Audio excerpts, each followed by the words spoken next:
In the summer of 2017, under a brilliant sun, I walked down the aisle in a white gown and married the man I then believed to be the best in the world. His name was Curry. We'd met at a friend's gathering, and he was witty, thoughtful, and always looked at me with adoration. Our love story, like many urban fairy tales, naturally progressed to marriage. Not long after the wedding, his parents, my former in-laws, bought us a spacious apartment over 100 square meters in the city center. Both our names were on the deed. That period was the closest I'd ever felt to the peak of happiness. I eagerly decorated our new home, from the sofa's color to the curtain style, pouring all my infinite imagination for the future into every detail. I often found myself twirling alone in the empty living room, fantasizing about the near future, where there would be children's laughter, the aroma of home-cooked meals, and a man's warm embrace. My former mother-in-law, Curry's mother, was incredibly warm towards me back then, always holding my hand when we met, gently saying, "Xiaoya, our family is counting on you. Give us a grandson soon, and your mom will have no other wishes." At first, I took this as an elder's expectation for a happy family and nodded with a smile. Curry and I actively tried to conceive, believing that a new life would come naturally. However, a month, 3 months, half a year passed, and my womb remained stubbornly quiet. Anxiety first crept into my former mother-in-law's eyes. Her initial gentle words turned into subtle prodding, and then later, at the dinner table, there was only one topic. "When are you going to get pregnant?" That invisible pressure, like a tightening net, made it hard for me to breathe. Curry and I started frequenting hospitals, undergoing every possible test. Each time, the doctors would look at the reports and tell us, "Both of you are perfectly fine. Relax and let nature take its course." Those 4 words, "let nature take its course," felt like the greatest irony to us at the time. My no problem became the biggest problem in my former mother-in-law's eyes. She stopped trusting science and turned to all sorts of folk remedies. She found out about a miracle doctor from somewhere and brought back large bags of dark brown, pungent-smelling herbs, personally supervising me as I brewed and drank them 3 times a day. The bitter concoction slid down my throat as if scorching my insides, but I never refused, because I naively believed that drinking this bitterness would earn me a little sweetness. Even more absurdly, she even got some incense ash from a popular temple, supposedly capable of gifting children, wrapped it ceremoniously in red paper, and personally mixed it into water for me to drink. I looked at the murky liquid in the cup, my stomach churning, but under her expectant, almost stern gaze, I could only hold my breath and drink it all down. In that moment, I felt less like a wife and more like a malfunctioning fertility machine in urgent need of repair. And Curry, my husband, in this suffocating war for a child, gradually went from being my ally to a bystander, and finally a deserter. He stopped accompanying me to the hospital, stopped comforting me when the medicine made me nauseous, and even stopped wanting to come home. He started using busy with work and entertaining clients as excuses to stay out all night. The light I left on for him at home often burned from dusk till dawn. In the empty, large house, I was alone, guarding the growing loneliness and the bitter taste of herbal residue. I knew where he went: mahjong parlors, card games, his refuge from reality. I started smelling heavy smoke and alcohol, and another indefinable scent of indulgence, on his clothes when he came home late. Our arguments, from nothing to something, grew more intense. "Curry, how long are you going to keep hiding? This is our home." I stood in the doorway, eyes red, blocking him from slamming the door again. "Home? Home? Does this place even look like a home anymore? Drinking medicine every day, making the whole house smell weird. My mom calls me every day, asking why your belly still hasn't moved. Don't I have enough pressure? What's wrong with me going out to play cards and relax?" He impatiently brushed my hand away, his face full of disgust. "Relax? You call staying out all night relaxing? Do you still care about me? About this home?" My voice trembled with despair. "Can you stop being so hysterical? It's because of you that I don't want to come back." He tossed those words at me and left without looking back. The loud bang of that door closing was like a hammer, shattering my last illusions. I slowly slid down onto the cold floor, tears silently streaming. I realized that the man who once had eyes only for me was gone. What stood between us was not just a child yet to arrive, but his heart, which had long grown cold and selfish from evasion. The final straw that broke me quietly arrived on an afternoon in October 2018. I left work early that day, wanting to surprise him, but found a lipstick that wasn't mine in our bedroom and the lingering scent of an unfamiliar perfume in the air. My mind went blank, and all the blood in my body seemed to instantly freeze. I dialed his number with a trembling hand and confronted him. On the other end of the line, there was a long silence, followed by a cold admission. He had cheated. The woman, whom I didn't even know, was already pregnant with his child. This incident was like a bomb, completely detonating our already fragile family relationship. When my former mother-in-law learned the news, she didn't blame her son at all. Instead, she immediately sought me out. She met me at a cafe, her face no longer showing the anxiety of earlier days, but rather a sense of cruel relief. She stirred her coffee, not looking at me, and began, "Xiaoya, as things stand, I won't hide anything from you. That girl, she's pregnant, and it's a boy. Curry was a jerk, I admit that. But you know he's our only son, and we can't be without an heir. Perhaps your fate together has run its course these past 2 years. It's better to part ways amicably and do the honorable thing." I stared at her, dumbfounded, like I'd been struck by lightning, unable to utter a single word. She finally looked up, a hint of shrewdness and calculation in her eyes. "You're a good girl, and our family won't treat you unfairly. I know Curry's workplace absolutely frowns upon scandals like this, and if you make a fuss, his future will be completely ruined. We don't want to make things ugly. How about this? We'll compensate you with $400,000 all at once. You divorce Curry, and the apartment, our family paid for it, so you'll cooperate to have your name removed. This is good for you and for us." In that moment, I understood completely. In their eyes, my pain, my dignity, my marriage, all could be priced at $400,000. What they feared was not hurting me, but me ruining their son's future and their dream of having a grandson. I felt like an unwanted, inconvenient item, clearly priced by them, just waiting for my nod to be cleared out. My heart died at that moment. I didn't cry, I didn't make a scene. I just nodded with unusual calmness. I fully cooperated with the subsequent divorce procedures and property transfer, like a soulless puppet. When I signed the last line on the document, completely transferring ownership of the apartment that once held all my dreams solely to him, I felt a strange sense of liberation. This absurd marital farce was finally over. When I received the $400,000 bank transfer, there was no joy. This money felt like a brand, constantly reminding me of the humiliation and failure I had endured. For a long time after the divorce, I fell into severe depression. I suffered from insomnia all night and felt disoriented during the day. Sometimes while walking, I would suddenly stop and burst into tears, startling passers-by. My sister couldn't bear it and forced me to see a therapist. In the quiet consultation room, for the first time, I poured out all my grievances, anger, resentment, and self-doubt without reservation. The doctor guided me, helping me understand that my inability to conceive was not my fault, and my husband's infidelity was certainly not my fault. I didn't have to punish myself for other people's mistakes.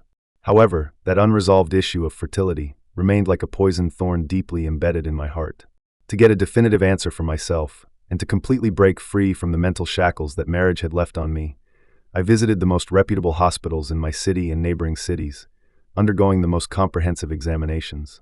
Each time, when the doctor handed me the report stating, "Everything is normal, fully capable of conceiving," I would cry uncontrollably in the hospital corridor.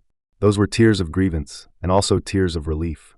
I could finally tell myself, I am not the woman they said couldn't have children. To completely escape that city filled with painful memories, I moved far away, to my cousin's place in Guangdong. I changed my phone number and deleted all contact information related to Curry and his family. I needed a completely new environment to lick my wounds and start over. In Guangdong, I found a decent job, and my life gradually got back on track. But my inner fear and low self-esteem still haunted me like a shadow. For 2 consecutive years, I didn't go home for Chinese New Year. I was afraid of facing my relatives' sympathetic glances and hearing the gossip about my divorce. In traditional Ganyan, the label of second marriage is still a heavy burden for an innocent woman. I often wondered late at night if my life would have been different if I hadn't gotten married. That $400,000 bought out my marriage, but it couldn't buy back my shattered confidence and trust in love. Time is the best healer. In Guangdong, the busy work, my cousin's companionship, and a new social circle slowly smoothed out the wrinkles in my heart. I began to learn how to be alone and enjoy my own company. Looking back at that unbearable past, my hatred for that woman gradually faded, replaced by a complex, twisted gratitude. Yes, if it weren't for her, I might still be trapped in that suffocating family, bearing children for a man who didn't love me, and then, in his future greater storms, be dragged into the abyss and utterly destroyed. Just when I thought the past nightmare had completely receded, it came knocking again in a way I never expected. In the spring of 2021, a strange phone number sent me a text message. "Xiaoya, it's Curry." My heart sank. I hesitated for a long time, but eventually answered the call. On the other end, his voice sounded a bit tired, but still carried that usual hypocritical warmth. He first feigned concern about how I was doing, then changed the subject and got straight to the point. "She and I didn't work out, we broke up. I'm planning to start my own business, and I have a good project now, just short of $200,000 in startup capital. Can you lend it to me? Just as a friend helping out, you can even consider it an investment. We'll split the profits 50-50ths. Listening to him, I found it absurd and ridiculous. Someone with a stable, respectable job suddenly going into business? Did he really think I was still the naive fool I was 3 years ago? I coldly interrupted him. First, we are not friends. Second, if you need to borrow money, you should go to your family, or your current wife, not me. I have nothing to do with you. After saying that, I hung up and blocked the number. At that time, my impression of him was still limited to his mahjong-playing, wasteful tendencies.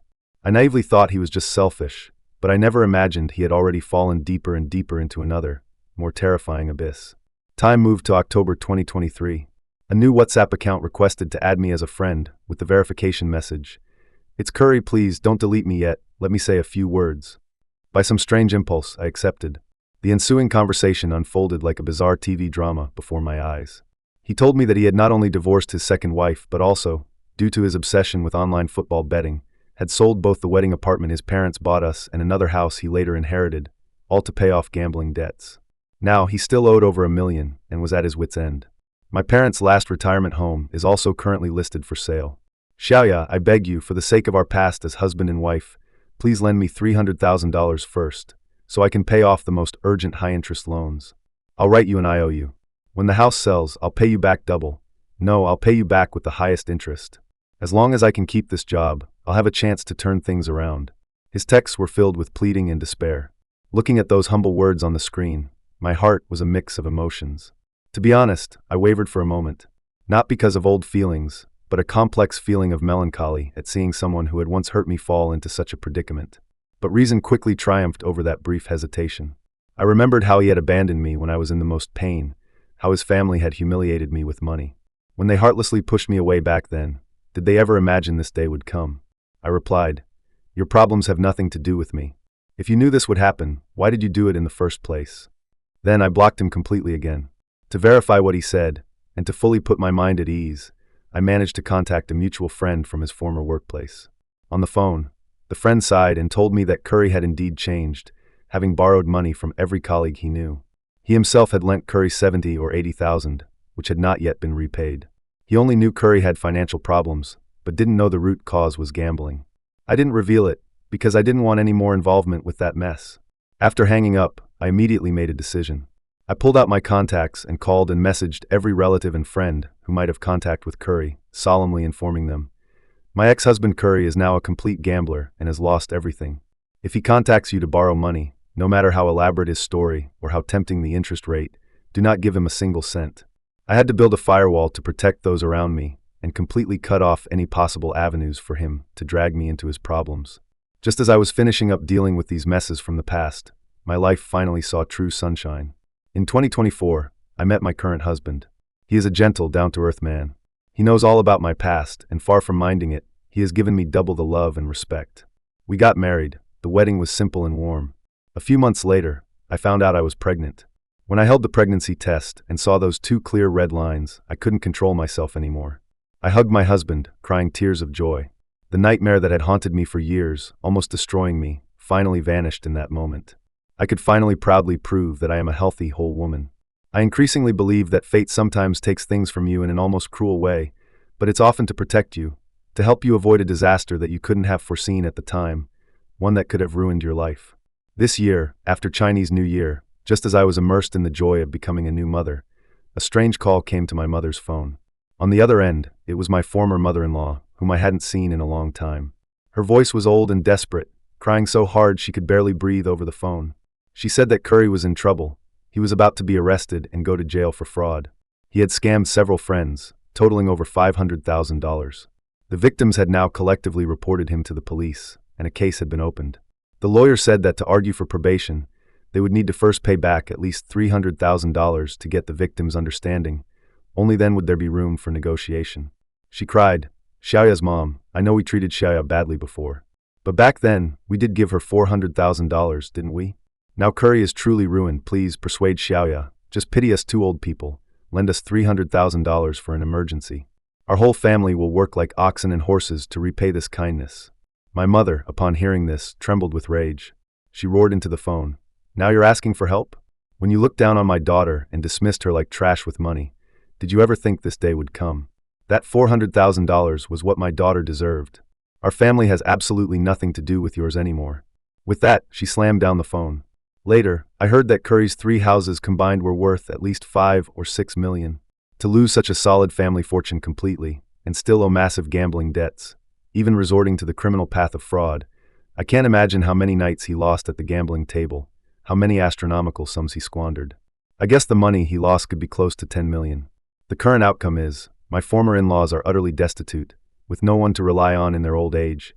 Their only son is in prison, facing a long sentence of over 10 years, and the grandson they so desperately longed for is now fatherless, his mother having long since left him. A family that once seemed so respectable has, in this way, completely collapsed and turned to ashes, swallowed by the bottomless black hole of gambling.